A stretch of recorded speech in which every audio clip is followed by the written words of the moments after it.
नमस्कार मित्रों, आपके अपने YouTube चैनल में स्वागत करता हूं।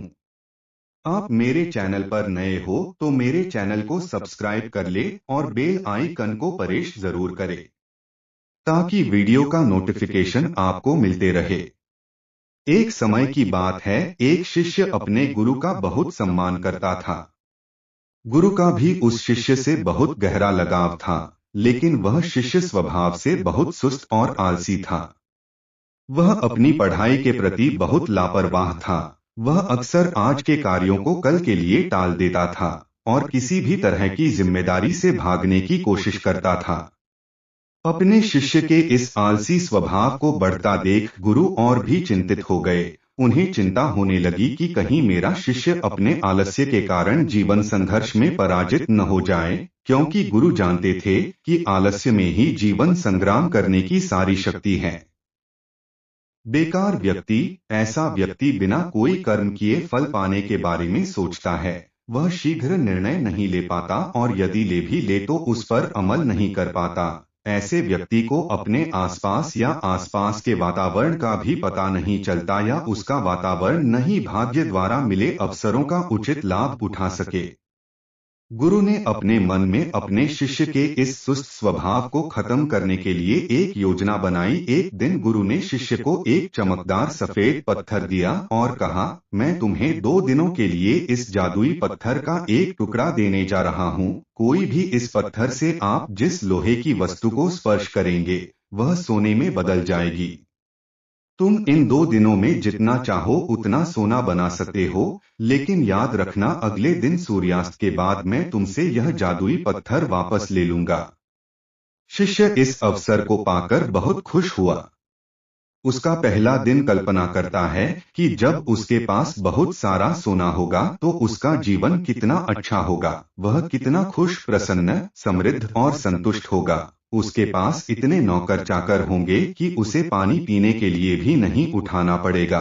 उसने योजना बनाई कि जब उसके पास ढेर सारा सोना होगा तब वह एक बहुत ही आलीशान घर बनाएगा, जिसके सामने एक बहुत ही आकर्षक बगीचा है, जिसमें वह हर शाम को घूमेगा। वह अपने लिए एक बहुत अच्छी घोड़े की खींची हुई गाड़ी खरीदेगा, जिसका रथ सोने का होगा। उसके कई अंगरक्षक और नौकर होंगे और उन सभी को आदेश देगा। दिन यह सब सोचते हुए वह उस रात सो गया। फिर अगले दिन सुबह जब वह उठा तो उसे अच्छी तरह याद आया कि आज लोहे से सोना बनाने का दूसरा और आखिरी दिन है। उसने अपने मन में पूरे निश्चय के साथ संकल्प लिया कि आज वह गुरुजी द्वारा दिए गए जादुई पत्थर का लाभ अवश्य उठाएगा। उसने निश्चय किया कि वह बाजार जाएगा और वहां से लोहे की बड़ी बड़ी वस्तुएं खरीदेगा और उन्हें सोने में बदल देगा। दिन बीत गया पर वह सोचता रहा कि अभी तो बहुत समय है, कभी भी बाजार जाकर सामान ले आऊंगा। यह सोचकर दोपहर हो गई, इसलिए उसने निश्चय किया कि दोपहर का भोजन करने के बाद वह सामान लेने निकलेगा। लेकिन खाने के बाद उसे आराम करने की आदत थी और उठकर मेहनत करने के बजाय उसने आराम करना उचित समझा। थोड़ी देर, लेकिन सुस्ती से भरा उसका शरीर जल्द ही गहरी नींद में खो गया था और जब वह उठा तो सूर्यास्त के करीब था। अब वह तेजी से बाजार की ओर भागा, लेकिन रास्ते में उसे गुरुजी मिले। गुरुजी को आते देख वह सहम गया। जैसे ही गुरुजी उसके पास पहुंचे, वह उनके चरणों में गिर पड़ा और गिड़गिड़ाते हुए उस जादुई पत्थर को अपने पास रखने की याचना करता रहा। एक और दिन, लेकिन गुरुजी नहीं माने और उस शिष्य का अमीर बनने का सपना चकनाचूर हो गया। लेकिन इस घटना से शिष्य को एक बड़ी सीख मिली। उन्हें अपने आलस्य पर पछतावा होने लगा। उन्होंने समझा कि आलस्य उनके जीवन के लिए एक अभिशाप है और उन्होंने प्रण किया कि अब वे अपने काम से कभी हार नहीं मानेंगे और अपने आप को एक मेहनती, सतर्क और सक्रिय व्यक्ति दिखाएंगे। दोस्तों, काम को टालना एक आदत है और ये आदत हम खुद बनाते हैं। आदत एक धागे की तरह होती है जिसका एक आवरण आसानी से टूट जाता है, लेकिन अगर एक ही धागे को कई बार लपेटा जाए तो उसे तोड़ना मुश्किल हो जाता है। हाँ, इसी तरह किसी बुरी आदत को शुरुआत में बदलना आसान होता है, लेकिन महीनों या सालों बाद उसे बदलना बहुत मुश्किल हो जाता है। फिर अगर आप अपनी आदतों को बदलना चाहते हैं, तो आपको लंबे समय तक प्रयास करना होगा। समय पूरे धैर्य के साथ मनुष्य अपनी आदतों का गुलाम है। हमारी आदतें हमें बनाती और बिगाड़ती हैं। हमारी आदतें कितनी शक्तिशाली हैं और वे हमें कैसे नियंत्रित करते हैं? दोस्तों, अगर हम अपने आसपास देखें तो लगभग हर व्यक्ति को अपने जीवन में कई बड़े मौके मिलते हैं, लेकिन उनमें से ज्यादातर लोग अपने आलस्य और मेहनत न करने की आदत के कारण उस मौके को गवा देते हैं और फिर जिंदगी भर पछताते रहते हैं। लेकिन इनमें से ज्यादातर लोग भी अपनी असफलता के लिए अपने आलस्य और कामचोरी को जिम्मेदार न मानकर अपने माता पिता, स्थिति, आर्थिक स्थिति, भाग्य आदि को दोष देकर अपनी आलस्य को छिपाने का प्रयास करते हैं और फिर ऐसे लोग अपने भाग्य और परिस्थितियों को कोसते हुए बिना किसी सफलता और आध्यात्मिक सुख के इस दुनिया को अलविदा कह दें।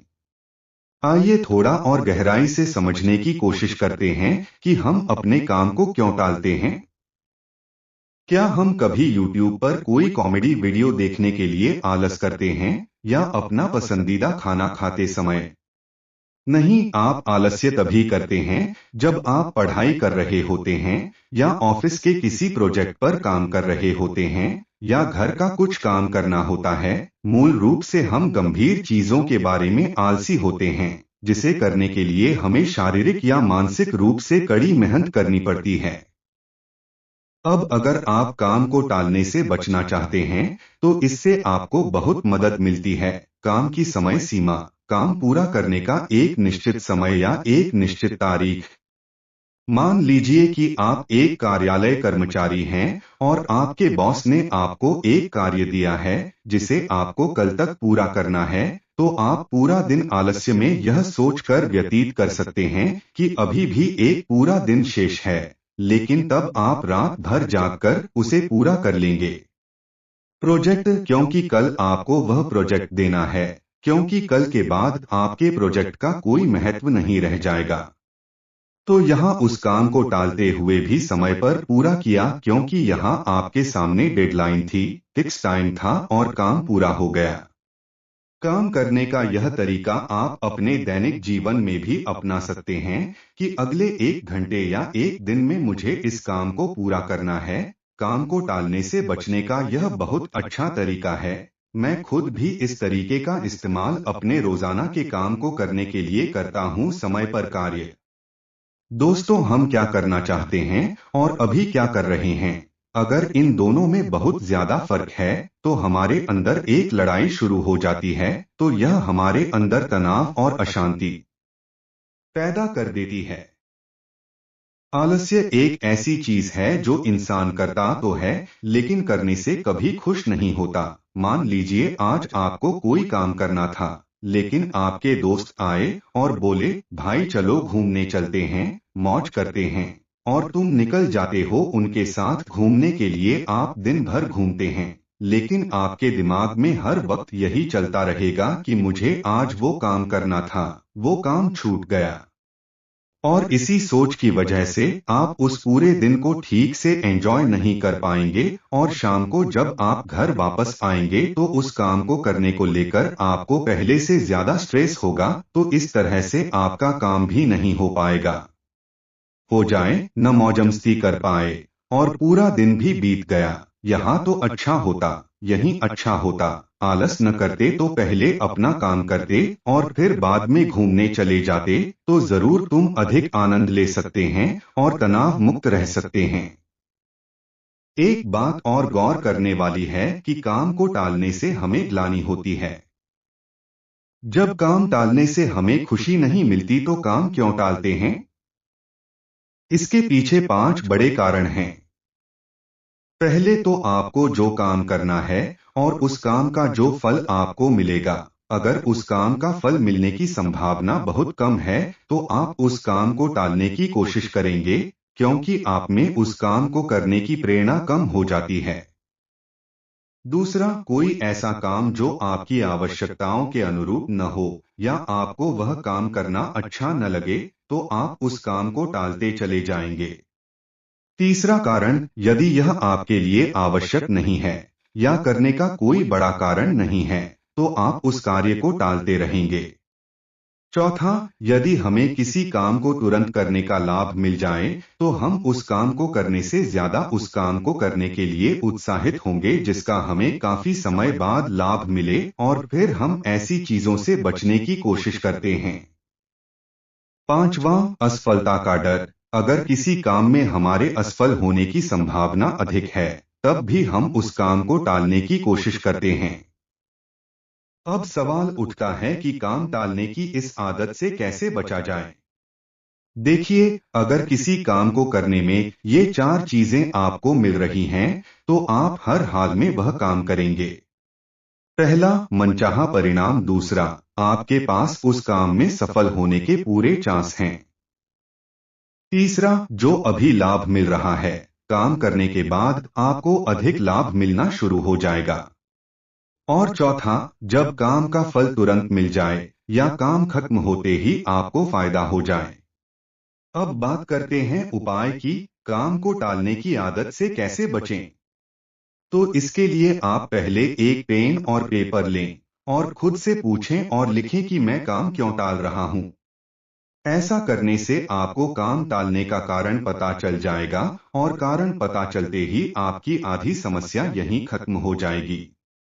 उदाहरण के लिए, यदि आप एक कार्यालय कर्मचारी हैं और आप काम को टाल रहे हैं क्योंकि आपके पास अपने काम के लिए प्रेरणा नहीं है, तो आपको यह पसंद नहीं है, या आप सोचते हैं कि मैं इतना बड़ा काम क्या कर रहा हूं, मेरे बिना काम के भी कंपनी का काम चल रहा है, तो कागज पर लिखो कि नौकरी से निकाल दिया तो।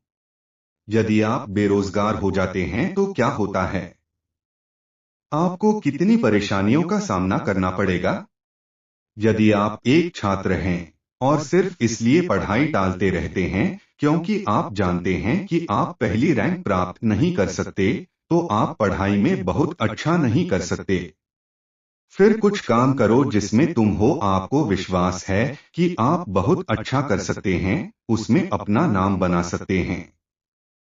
अगर आप किसी बड़ी परीक्षा की तैयारी कर रहे हैं और आपका इनाम 1 से 2 साल बाद आने वाला है, तो अपने काम को छोटे छोटे चरणों में बांट लें और हर कदम को पूरा करने के बाद खुद को इनाम दें। इससे आप अपने काम के प्रति लगातार प्रेरित हो पाएंगे। अगर आप किसी काम को सिर्फ इसलिए टाल रहे हैं या आप कोई बड़ा फैसला सिर्फ इसलिए नहीं ले पा रहे हैं क्योंकि आप उस काम में असफल नहीं हो रहे हैं, तो एक बात हमेशा याद रखें कि असफल होने से बड़ा पाप कोशिश नहीं करना है, क्योंकि अगर आप कोशिश नहीं करते हैं, आज आप जीवन भर पछताते रह जाओगे कि काश एक बार कोशिश की होती। और फेल होने का डर असल में हमारे अंदर का अहंकार है, जो हमें डराता रहता है कि अगर हम फेल हो गए तो लोग क्या कहेंगे, लोग मुझ पर हंसेंगे, मेरा मजाक उड़ाया जाएगा। यकीन मानिए दोस्तों, हमारा घमंड, हमारा अहंकार दुनिया की सबसे बेकार चीज है।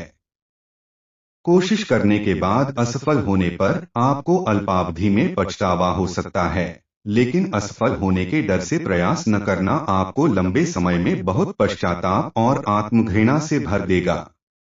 इसलिए असफल होने से डरो मत, कोशिश करो।